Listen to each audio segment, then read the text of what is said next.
बृहस्पति जी बोले, हे ब्रह्म जी, आप अत्यंत बुद्धिमान, सर्वशास्त्र और चारों वेदों को जानने वाले में श्रेष्ठ हो। हे प्रभु, कृपा कर मेरा वचन सुनो। चैत्र, अश्विनी, माघ और आषाढ़ मास के शुक्ल पक्ष में नवरात्र का व्रत और उत्सव क्यों किया जाता है? हे भगवान, इस व्रत का फल क्या है? किस प्रकार करना उचित है? और पहले इस व्रत को किसने किया, सो विस्तार से कहो। बृहस्पति जी का ऐसा प्रश्न सुनकर ब्रह्म जी कहने लगे, हे बृहस्पति, प्राणियों का हित करने की इच्छा से तुमने बहुत ही अच्छा प्रश्न किया है।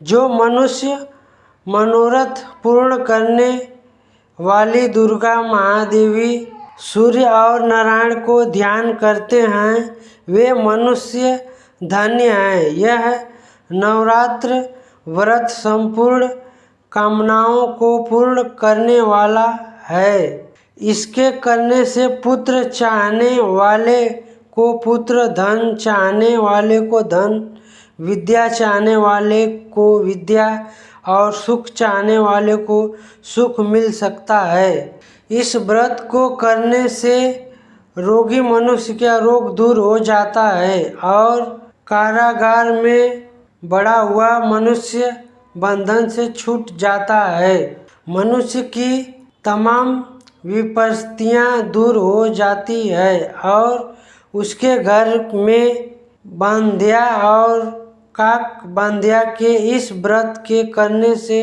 पुत्र हो जाता है। संपन्न पापों को दूर करने वाले इस व्रत के करने से ऐसा कौन सा मनोरथ है जो सिद्ध नहीं हो सकता?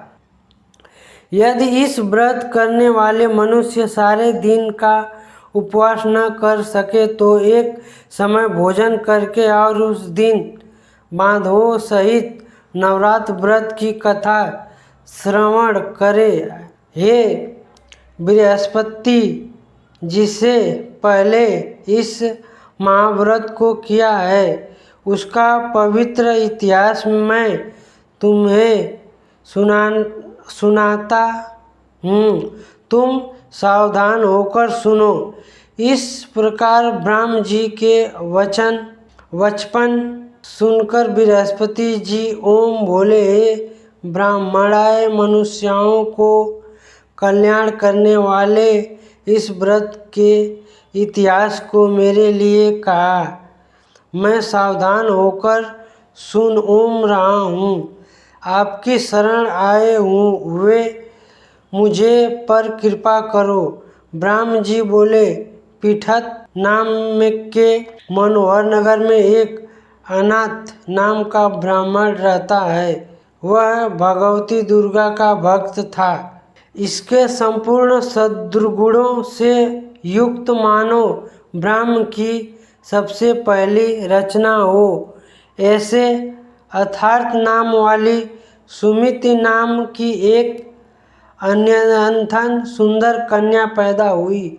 वह कन्या सुमिति अपने घर के बालकपन में अपनी सहेलियों के साथ क्रीड़ा करती हुए इस प्रकार पढ़ने लगी, जैसे शुक्ल पक्ष में चंद्रमा की कला बढ़ती है।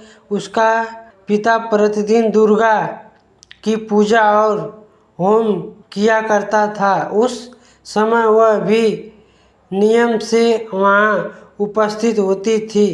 एक दिन वह सुमिति अपनी सखियों के साथ खेलने लग गई और भगवती के पूजन में उपस्थित नहीं हुई।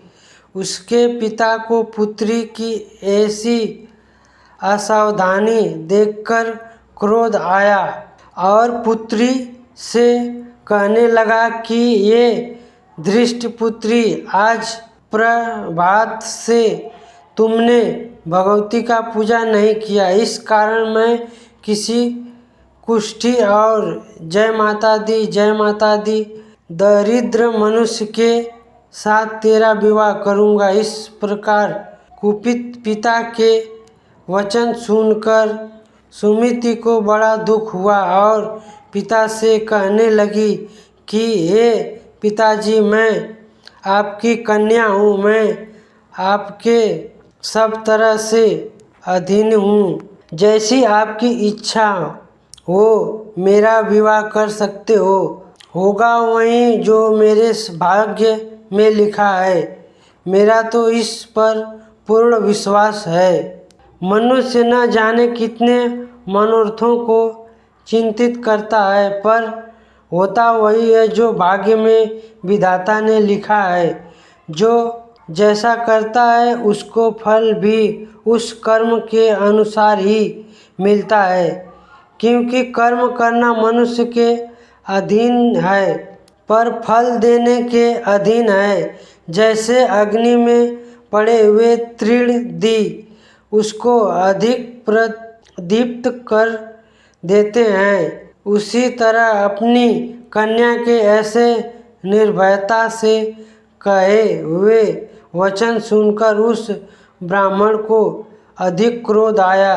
तब उसने अपनी कन्या का एक कुष्ठी के साथ विवाह कर दिया और अत्यंत क्रोध होकर पुत्री से कहने लगा कि जाओ जाओ, जल्दी जाओ, अपने कर्म का फल भोगो।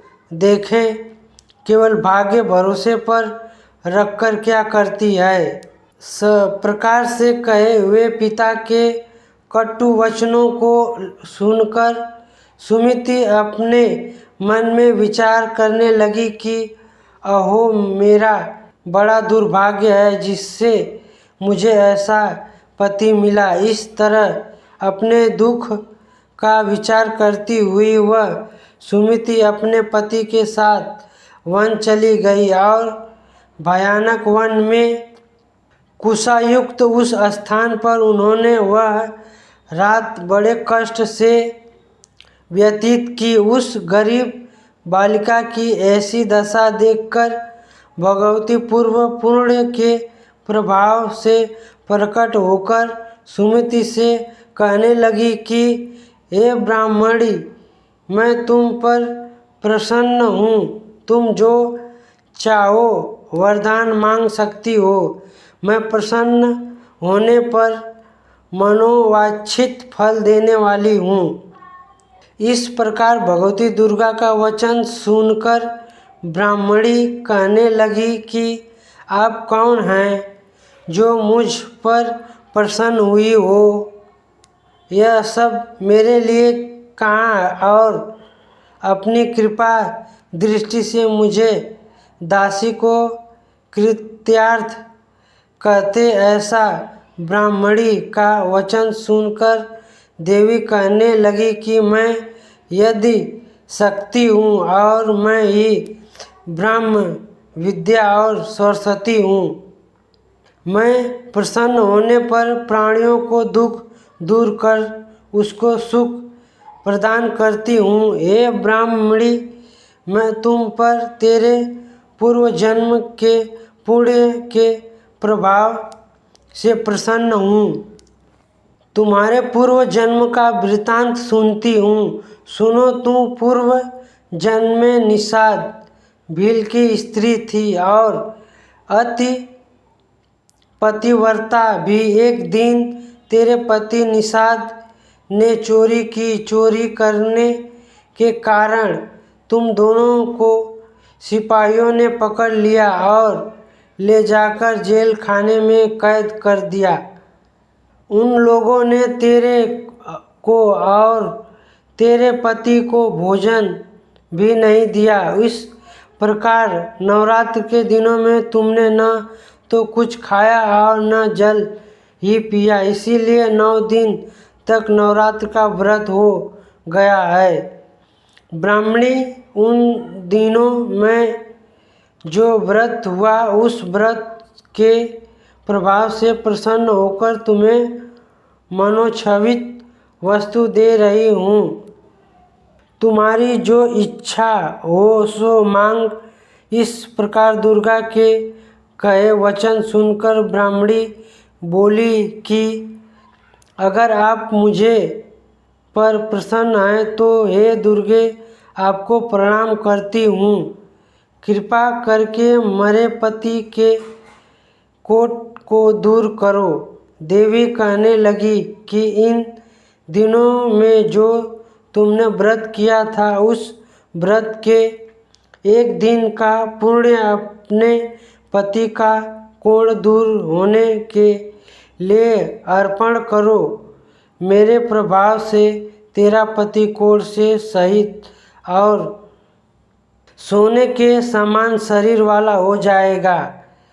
ब्रह्म जी बोले। इस प्रकार देवी का वचन सुनकर वह ब्राह्मणी बहुत प्रसन्न हुई और पति को निरोग करने की इच्छा से ठीक है ऐसा बोली। तब तक उन्होंने पति का शरीर भगवती दुर्गा की कृपा से कुछ ही होकर अतीत कान्यधुन हो गया। किसकी कांति